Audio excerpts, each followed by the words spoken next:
Hola, mi nombre es Julia Ventura y en este video les hablaré sobre el libro de las venas abiertas de América Latina, de Eduardo Galeano, para ser específica de capítulo 2, el cual se llama El Rey Azúcar y otros monarcas agrícolas. La búsqueda de oro y plata fue sin duda lo principal de la conquista, pero en el segundo viaje que realizó Cristóbal Colón trajo consigo las primeras raíces de caña, desde las Islas Canarias, y las sembró en lo que es hoy la República Dominicana, donde dieron rápidos retoños. Para esa época, el cultivo de la caña de azúcar se realizaba en pequeñas escalas en pocas partes de Europa, lo que encarecía mucho su costo y la convertía en un producto muy codiciado por la realeza. Imaginémonos qué tan codiciado que hasta llegó a figurar como parte de la dote. En América, las primeras plantaciones de caña de azúcar a gran escala se realizaron en el noreste de Brasil y posteriormente en las islas del Caribe, como Barbados, Jamaica, Haití, Dominicana, Guadalupe, Cuba y Puerto Rico. Se trajo consigo una gran cantidad de esclavos que para ese tiempo constituía una mano de obra numerosa y gratuita. Por lo invasivo que resultó ser este cultivo y la utilización de la quema para las faenas de recolecta, los bosques eran arrasados y los suelos perdían totalmente su fertilidad natural. El monocultivo de la caña de azúcar llevó a todos los pueblos donde se realizó dicha plantación a la miseria y sirvió de impulso para su desarrollo industrial a Holanda, Francia, Inglaterra y Estados Unidos. El nordeste de Brasil era una de las zonas de más fertilidad, tierras ricas en sales minerales, cubiertas por extensiones de bosques, suelos donde brotaba comidor. Eran tierras nacidas para producir alimentos, lo que se tradujo en desgracia para ellas desde el primer momento en que cultivaron exclusivamente la caña de azúcar, la cual para mediados del siglo XVII llevó a Brasil a ser el mayor productor de azúcar a nivel mundial. Pero todo esto perjudicó la tierras que fueron utilizadas por empresas extranjeras que solo tenían en mente su desarrollo económico, pero no el bienestar del pueblo en absoluto. La abundancia y la prosperidad eran como de costumbre simétricas a la miseria de la mayoría de la población, que vivía en estado crónico de subnutrición. El costo de la vida en Recife es el más alto de Brasil, por encima del índice del Río de Janeiro. La tercera parte de la población de Recife sobrevive marginada en las chozas de los bajos fondos. La prostitución infantil, niñas de 10 o 12 años, vendidas por sus propios padres, es frecuente en las ciudades del nordeste. En el nordeste ni siquiera el progreso resulta ser progresista, porque hasta el progreso está en manos de pocos propietarios. El alimento de las minorías se convierte en el hambre de las mayorías. Pero a partir de 1870 la industria azucarera se moderniza y gracias a esto se calma la miseria alimenticia de esa zona. Las Antillas eran consideradas las islas del azúcar o Sugar Island por dominar a nivel mundial la producción de este rubro, pero una a una de estas islas fueron padeciendo las consecuencias del monocultivo de la caña de azúcar, al igual que pasó en el nordeste de Brasil. A finales del siglo XVIII, el mejor azúcar del mundo brotaba del suelo de la costa de Haití. Este se convirtió en un vertedero de esclavos, ya que el azúcar exigía cada vez más y más brazos. Como consecuencia de la revolución que estalló en 1791, las plantaciones de caña fueron presas de la guerra. La crisis de este país provocó el auge azucarero en Cuba, convirtiéndose al poco tiempo en la primera proveedora mundial. Y en 1806, Cuba ya había duplicado los ingenios y la productividad. En 1762 los ingleses se apoderaron de La Habana, pero entonces la ganadería y el tabaco eran la base para su economía. Se impulsó el desarrollo de las artesanías, de los cañones y disponía el primer astillero de América Latina. El cultivo extensivo de la caña, el cultivo de rapiña, no solo implicó la muerte del bosque, sino también la muerte de la fertilidad de la isla. Hasta 1959 se construían castillos de azúcar. Era el azúcar el que gobernaba y en base a quién se tomaban las decisiones. Pero vino la crisis de 1857 y consigo cayeron los precios del azúcar y la ciudad cayó con ella. El pueblo que confía su subsistencia a un solo producto se suicida. Como vimos, este pueblo confió su subsistencia al azúcar y pues las tierras perdieron su fertilidad y por ende pues fue decayendo su ganancia, su economía. En 1920, con el azúcar a 22 centavos la libra, Cuba batió el récord mundial de exportaciones por habitante, superando incluso a Inglaterra, y tuvo el mayor ingreso de América Latina. En 1921 se desató el huracán de la crisis, y esto había sido provocado por la caída del precio del azúcar en el mercado de los Estados Unidos. Una economía tan independiente y vulnerable como lo es la de Cuba no podía escapar del feroz impacto de la crisis de 1929. Pero desde 1948 Cuba recuperó su cuota para cubrir la tercera parte del mercado norteamericano del azúcar a precios inferiores a los que recibían los productos de Estados Unidos, pero más altos y más estables que los del mercado internacional. La proximidad geográfica y la aparición del azúcar de remolacha, surgida durante las guerras napoleónicas en los campos de Francia y Alemania, convirtieron a Estados Unidos en el cliente principal de las Antillas. Ya en 1850 los Estados Unidos dominaban la tercera parte del comercio de Cuba. La economía de Cuba se movía al ritmo de las zafras. Entre 1950 y 1960, las ventas de cacao de Ecuador aumentaron en más de un 30% en volumen, pero solo un 15% en valor. La economía ecuatoriana depende de las ventas de bananas, café y cacao, tres alimentos duramente sometidos a la zozobra de los precios. De cada 10 ecuatorianos, 7 padecen desnutrición básica, y el país sufre uno de los índices de mortalidad más altos del mundo. En 1960, Jean-Paul Sartre se preguntaba si edificar sobre el azúcar es mejor que edificar sobre la arena. En el libro, un viejo cañero menciona que las familias quieren mucho a los mártires, pero después de muertos, porque antes, cuando están vivos, solo son puras quejas de ellos. Sin embargo, no era por casualidad que Fidel Castro reclutara a las 3/4 partes de sus guerrilleros entre los campesinos, los cuales eran hombres del azúcar. Había un rencor acumulado después de la Gran Zafra de 1961. La revolución optó por vengarse del azúcar. El azúcar era la memoria viva de la humillación. La revolución abatió numerosos cañaverales y quiso diversificar en un abrir y cerrar de ojos la producción agrícola. Había que realizar importaciones en gran escala para industrializar el país, aumentar la productividad agrícola y satisfacer muchas necesidades de consumo que la revolución, al redistribuir la riqueza, acrecentó enormemente. La revolución descubrió entonces que había confundido el cuchillo con el asesino. El azúcar, que había sido el factor del subdesarrollo, pasó a convertirse en un instrumento del desarrollo. El excedente económico que el azúcar genera se moviliza para desarrollar las industrias básicas y para que no queden tierras ociosas ni trabajadores condenados a la desocupación. Cuando cayó la dictadura batista, había en Cuba 5.000 tractores y 300.000 automóviles. La industria del cemento y las plantas de electricidad han cobrado un asombroso impulso. Las nuevas fábricas de fertilizantes han hecho posible que hoy se utilicen 5 veces más abonos que en 1958. Grandes progresos se han realizado en la mecanización del corte y el alza de la caña, en buena medida en base a las invenciones cubanas, aunque todavía resultan un poco insuficientes. Un nuevo sistema de trabajo se organiza con dificultades para ocupar el lugar del viejo sistema desorganizado por los cambios que la revolución trajo consigo. En 1970, Cuba debió utilizar el triple de trabajadores para la zafra, que su mayoría eran voluntarios o soldados o trabajadores de otros sectores, con lo que se perjudicaron las demás actividades de campo y de la ciudad, como eran las cosechas de otros productos, el ritmo del trabajo de la fábrica. Los cubanos se fueron radicalizando junto con su revolución a medida que sucedían los desafíos y las respuestas, los golpes y los contragolpes entre La Habana y Washington, y a medida que se iban convirtiendo en hechos concretos las promesas de justicia social. Cuba estaba obligada a dormir con los ojos abiertos, y también esto resulta en términos económicos muy caro. Esta revolución acosada, que ha debido soportar invasiones y sabotajes sin tregua, no cae porque una extraña dictadura la defiende. Su pueblo en armas también la defiende. En 1969, otro país azucarero, que es la República Dominicana, sufrió de la invasión. La caída vertical de los precios del azúcar habían sido uno de los factores que hicieron estallar la indignación popular.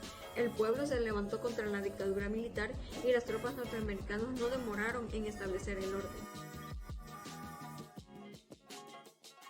El Che Guevara decía que el subdesarrollo es un enano de cabeza enorme y panza hinchada. Sus piernas débiles y sus brazos cortos no armonizan con el resto del cuerpo. Esto hace referencia dado que en La Habana resplandecía por sus lujos. En cambio, en el campo cubano se pasaba mucha decadencia. Las tribus de África Occidental vivían peleando entre sí para aumentar con los prisioneros de guerra sus reservas de esclavos. Pertenecían a los dominios coloniales de Portugal, pero los portugueses no tenían naves ni artículos industriales que ofrecer en la época del auge de la trata de negros, y se convirtieron en meros intermediarios entre los capitanes negreros de otras potencias y los reyezuelos africanos. Según Sergio Bagú, el más formidable motor de acumulación del capital mercantil europeo fue la esclavitud americana. A su vez, ese capital resultó como la piedra fundamental sobre la cual se construyó el gigantesco capital industrial de los tiempos contemporáneos. Entre los albores del siglo XVI y la agonía del siglo XIX, varios millones de africanos, aunque no se sabe cuántos, atravesaron el océano. Pero lo que sí se sabe es que fueron muchos más que los inmigrantes blancos provenientes de Europa, aunque claro está que muy pocos sobrevivieron. La Real Compañía Africana, de los 70.000 esclavos que embarcó entre 1680 y 1688, solo 46.000 sobrevivieron a la travesía.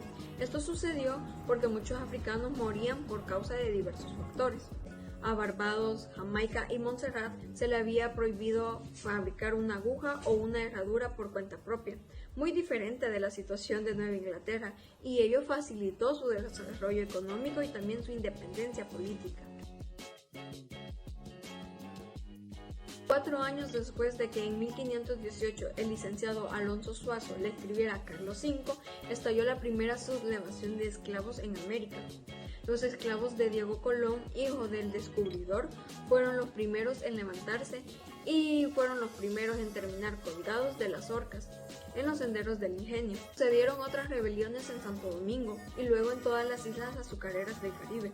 Un par de siglos después del sobresalto de Diego Colón, en el otro extremo de la misma isla, los esclavos cimarrones huían de las regiones más elevadas de Haití y en las montañas reconstruían la vida africana. El arco iris señala todavía en la actualidad la ruta del retorno a Guinea para el pueblo de Haití. En plena época de las plantaciones azucareras omnipotentes, Palmares era el único rincón de Brasil donde se desarrollaba el policultivo, guiados por la experiencia adquirida por ellos mismos o por sus antepasados en las sabanas y en las selvas tropicales de África. Los negros cultivaban el maíz, el boniato, los frijoles, la mandioca, las bananas y otros alimentos. Para la batalla final, la corona portuguesa movilizó el mayor ejército conocido hasta la muy posterior independencia de Brasil. Los sobrevivientes fueron degollados, arrojados a los precipicios o bien vendidos a los mercaderes de Río de Janeiro y Buenos Aires. 2 años después, el jefe Zumbi, a quien los esclavos consideraban un ser inmortal, no pudo escapar a una traición. Lo acorralaron en la selva y le cortaron la cabeza, pero las rebeliones continuaron. No pasaría mucho tiempo antes de que el capitán Bartolomeu Bueno de do Prado regresara del río Dos Mortes con sus trofeos de la victoria contra una nueva sublevación de esclavos. En 1888 se abolió la esclavitud en Brasil, pero no se abolió el latifundio. 500.000 de nordestinos emigraron a la Amazonia, convocados por los espejismos del caucho hasta el filo del siglo. Desde entonces el éxodo continuó al impulso de las periódicas sequías que han asolado y de las sucesivas oleadas de expansión de los latifundios azucareros. En nuestros días los nordestinos emigran hacia el centro y el sur de Brasil. La sequía de 1970 arrojó muchedumbres hambrientas sobre las ciudades del nordeste, saquearon trenes y comercios. El boom del caucho y el auge del café implicaron grandes levas de trabajadores nordestinos, pero también el gobierno hace uso de este caudal de mano de obra barata, formidable ejército de reserva para las grandes obras públicas. La reforma agraria no se realiza en las regiones ya ocupadas, donde continúa bien sagrado el derecho de la propiedad de los latifundistas, sino en plena selva. Ninguna reserva de vitaminas, los campesinos de las tierras secas realizaban el largo viaje hacia la selva húmeda. Ahí los aguardaba la fiebre, pero no solo la fiebre los aguardaba en la selva, sino también un régimen de trabajo bastante parecido a la esclavitud. Había un acuerdo entre los empresarios para no dar trabajo a los obreros que tuvieran deudas pendientes. Las deudas se sumaban a las deudas. A la deuda original por el acarreo del trabajador desde el nordeste se agregaba la deuda por los instrumentos de trabajo, como eran el machete, el cuchillo, los tazones, y como el trabajador comía y sobre todo bebía, porque en los seringuenales no faltaba el aguardiente, cuanto mayor era la antigüedad del obrero, mayor se hacía la deuda por él acumulada. Priestley había observado hasta 1770 que la goma servía para borrar los trazos de lápiz sobre el papel. 70 años después, Charles Goyer descubrió al mismo tiempo que el inglés Hancock el procedimiento de vulcanización del caucho, que le da flexibilidad y lo tornaba inalterable a los cambios de temperatura. Ya en 1850 se vestían de goma las ruedas de los vehículos. A fines del siglo surgió la industria del automóvil en Estados Unidos y en Europa, y con ella nació el consumo de neumáticos en grandes cantidades. La demanda mundial de caucho creció verticalmente. La mayor parte de la producción de caucho provenía entonces del territorio de Acre, que Brasil había arrancado a Bolivia al cabo de una fulminante campaña militar. Y en 1913, de un solo golpe, el desastre se abatió sobre el caucho brasileño. El precio mundial, que había alcanzado los 12 chelines 3 años atrás, se redujo a la cuarta parte. En 1900, el Oriente solo había exportado 4 toneladas de caucho. 5 años más tarde, sus exportaciones ya estaban arañando las 400.000 toneladas. Venezuela se identificó con el cacao, planta originaria de América, durante largo tiempo. Los oligarcas del cacao, más los usureros y los comerciantes, integraban una santísima trinidad del atraso. Junto con el cacao, formando parte de su cortejo, coexistían la ganadería de los llanos, el añil, el azúcar y el tabaco, y también algunas minas. Pero Gran Cacao fue el nombre con el que el pueblo bautizó acertadamente a la oligarquía esclavista de Caracas. A costa del trabajo de los negros, esta oligarquía se enriqueció abasteciendo de cacao a la oligarquía minera de México y a la metrópoli española. Desde 1873 se inauguró en Venezuela una edad del café. El café exigía, como el cacao, tierras vertientes o valles cálidos. En 1922 el país se convirtió de súbito en un manantial de petróleo. A partir de entonces, el petróleo dominó la vida del país. La explosión de la nueva fortuna vino a dar la razón con más de 4 siglos de atraso. Brasil disfrutó un buen tiempo de los favores del mercado internacional. No obstante, desde el pique encontró en África serios competidores. Hacia la década del 20, ya Ghana había conquistado el primer lugar. Los ingleses habían desarrollado la plantación de cacao a gran escala. El consumo de cacao aumentaba y con él aumentaban las cotizaciones y las ganancias. El puerto de Ileos, por donde se embarcaba casi todo el cacao, se llamaba la Reina del Sur. Con el alza de precios, la producción aumentaba. Luego los precios bajaban, la inestabilidad se hizo cada vez más estrepitosa y las tierras fueron cambiando de dueños, que se apoderaban ejecutando deudas de las tierras. Brasil ocupa el 4º lugar en el mundo como productor de algodón y México ocupa el 5º. En conjunto, de América Latina proviene más de la 1/5 parte del algodón que de la industria textil. Consume en el planeta entero. A fines del siglo XVIII, el algodón se había convertido en la materia prima más importante de los viveros industriales de Europa. La crisis de la economía minera proporcionaba al algodón mano de obra esclava en abundancia. Agotados el oro y los diamantes del sur, Brasil parecía resucitar en el norte. En el siglo XX, entre 1934 y 1939, la producción brasileña de algodón se incrementó a un ritmo impresionante. De 126.000 toneladas pasó a más de 320.000.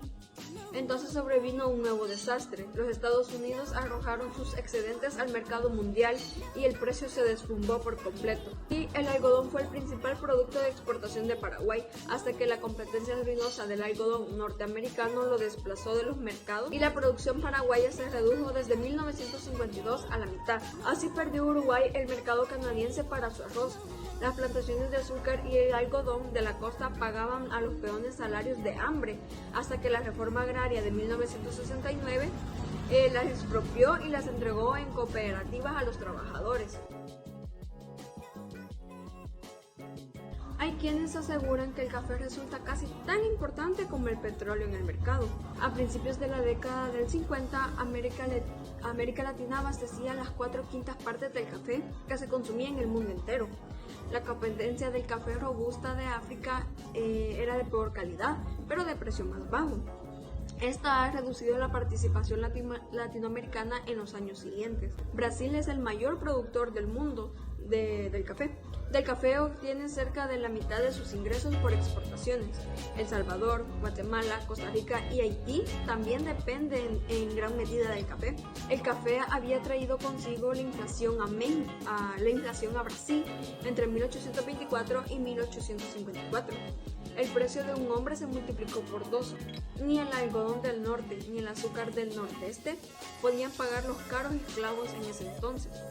Se abolió la esclavitud en 1888 y quedaron así inauguradas formas combinadas de servidumbre feudal y trabajo asalariado que persisten en nuestros días. En los años prósperos que siguieron a la Primera Guerra Mundial, la voracidad de los cafetaleros determinó la virtual abolición del sistema que permitía a los trabajadores de las plantaciones cultivar alimentos por cuenta propia. Solo pueden hacerlo a cambio de una renta que pagaban trabajando sin cobrar. En Guatemala, las plantaciones de café pagan aún menos que las de algodón. En la vertiente del sur, los propietarios dicen retribuir con $15 mensuales el trabajo de los millares de indígenas que bajan cada año desde el altiplano hasta el sur para vender sus brazos en las cosechas.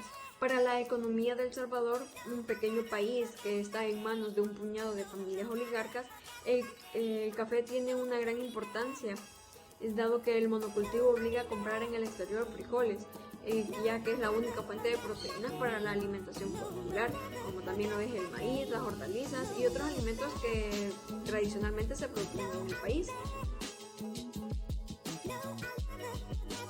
En 1889 el café valía 2 centavos y 6 años después había subido a 9. 3 años más tarde había bajado a 4 centavos y 5 años después a 2. Este fue un periodo ilustrativo. Las gráficas de los precios del café, como las de todos los productos tropicales, se han parecido siempre a los cuadros clínicos de la epilepsia, pero la línea cae siempre a pic cuando registra el valor de intercambio del café frente a las maquinarias y los productos industrializados. Si la cosecha de café de 1964 se hubiera vendido a los precios de 1955, Brasil hubiera recibido $200 millones más. La baja de un solo centavo en la cotización del café implica una pérdida de $65 millones para el conjunto de los países productores. El café beneficia mucho más a quienes lo consumen que a quienes lo producen. En Estados Unidos y en Europa genera ingresos y empleos y moviliza grandes capitales. En América Latina paga salarios de hambre y acentúa la deformación económica de los países puestos a su servicio. El café había logrado dar nacimiento a un orden maduro y progresista, algo que nunca lograron las minas, ni el tabaco, ni el añil, ni la quina. Una democracia de pequeños productores agrícolas dedicados al café habían convertido a los colombianos en hombres moderados y sobrios. Poco tiempo después estalló la violencia. En realidad, los elogios al café no habían interrumpido la larga historia de revueltas y represiones sanguinarias en Colombia. Esta vez, durante 10 años, entre 1948 y 1957, la guerra campesina abarcó los minifundios y los latifundios, los desiertos y los sembradíos, los valles y las selvas y los páramos andinos. Empujó al éxodo a comunidades enteras, generó guerrillas revolucionarias y bandas de criminales y convirtió al país entero en un total cementerio. La violencia había empezado como un enfrentamiento entre liberales y conservadores, pero la dinámica del odio de clases fue acentuando cada vez más su carácter de lucha social. Sucedieron las violaciones, los incendios, los saqueos, los hombres eran descuartizados o quemados vivos o desollados o cortados lentamente en pedazos. Los batallones arrasaban las aldeas y las plantaciones, los ríos quedaban teñidos de rojo por la sangre que corría en ellos. Los bandoleros otorgaban el permiso de vivir a cambio de tributos, dinero o cargamentos de café.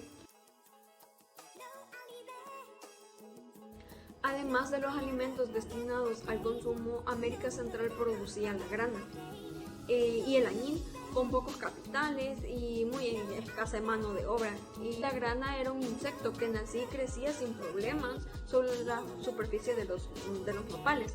También disfrutaba como el añil de una sostenida demanda en la industria textil en Europa. Ambos colorantes naturales murieron de manera sintética cuando en 1850 los químicos alemanes inventaron las anilinas y otras tintas más baratas para teñir las telas. A través del café, la región quedó definitivamente incorporada al mercado internacional.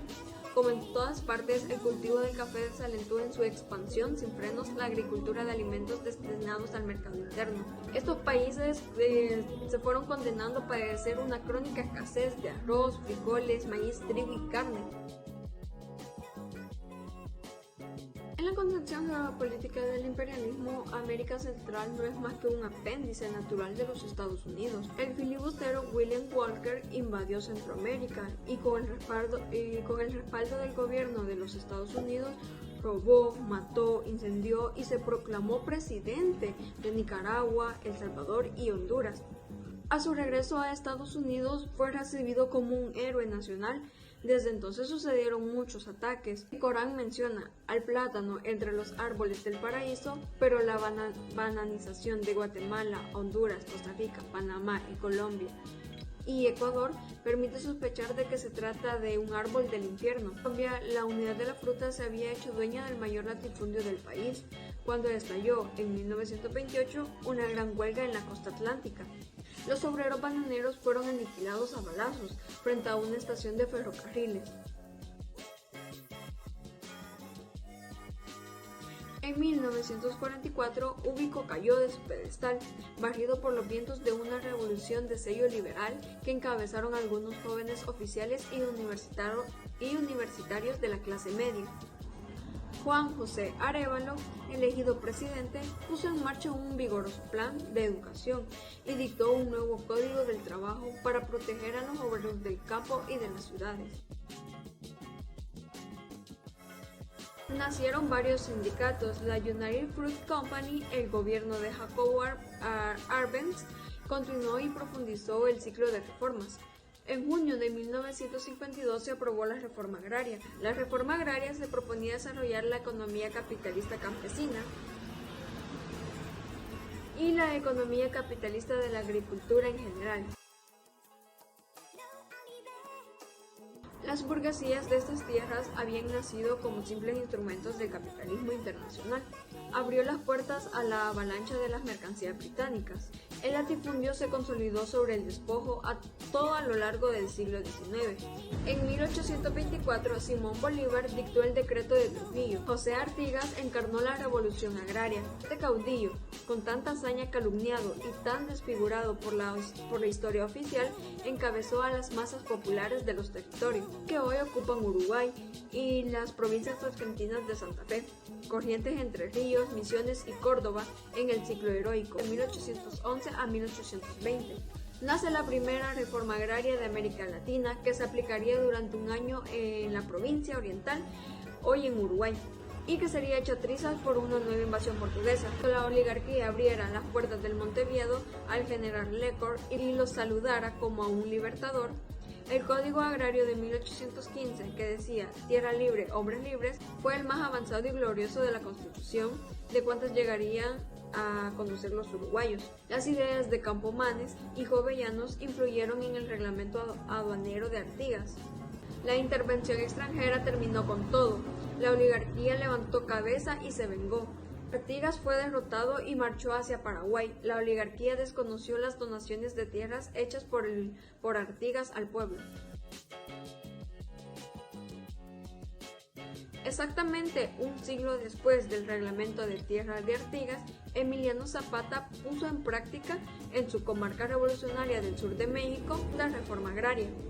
En noviembre de 1911, Zapata proclamó su plan de Ayala, que propugnaba la nacionalización total de los bienes de los enemigos de la revolución, la devolución a sus legítimos propietarios de las tierras usurpadas por la avalancha latifundista y la expropiación de una tercera parte de las tierras de los hacendados restantes. En primavera de 1915 ya todos los campos de Morelos estaban bajo cultivo, principalmente con maíz y otros alimentos.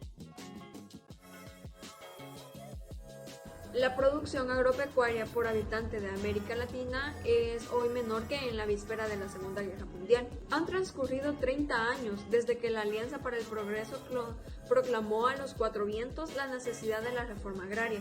La oligarquía y la tecnocracia no han cesado de elaborar proyectos. El dictador argentino Juan Carlos estuvo a punto de anticipar en 2 años de su caída cuando en 1968 intentó aplicar un nuevo régimen, un régimen de impuestos a la propiedad rural. La reforma agraria que ha puesto en práctica desde 1969 el gobierno militar de Perú está asombrado como una experiencia de cambio en profundidad. La aprobación privada de la tierra siempre se anticipó, en América Latina, a su cultivo útil. Los rasgos más retrógrados del sistema de tenencia actualmente vigentes no provienen de la crisis, sino que han ido naciendo durante los periodos de mayor prosperidad. La legislación norteamericana de la misma época se propuso como objetivo opuesto para promover la colonización interna de los Estados Unidos. Las venas abiertas de América Latina es un ensayo del escritor uruguayo Eduardo Galeano, publicado en 1971. En esta obra, el autor opina sobre la historia de América Latina, de modo global desde la colonización europea de América hasta la América Latina contemporánea, argumentando con crónicas y narraciones el constante saqueo de los recursos naturales de la región por parte de los imperios coloniales, entre los siglos XVI y XIX, y los estados imperialistas, el Reino Unido y los Estados Unidos principalmente, desde el siglo XIX en adelante.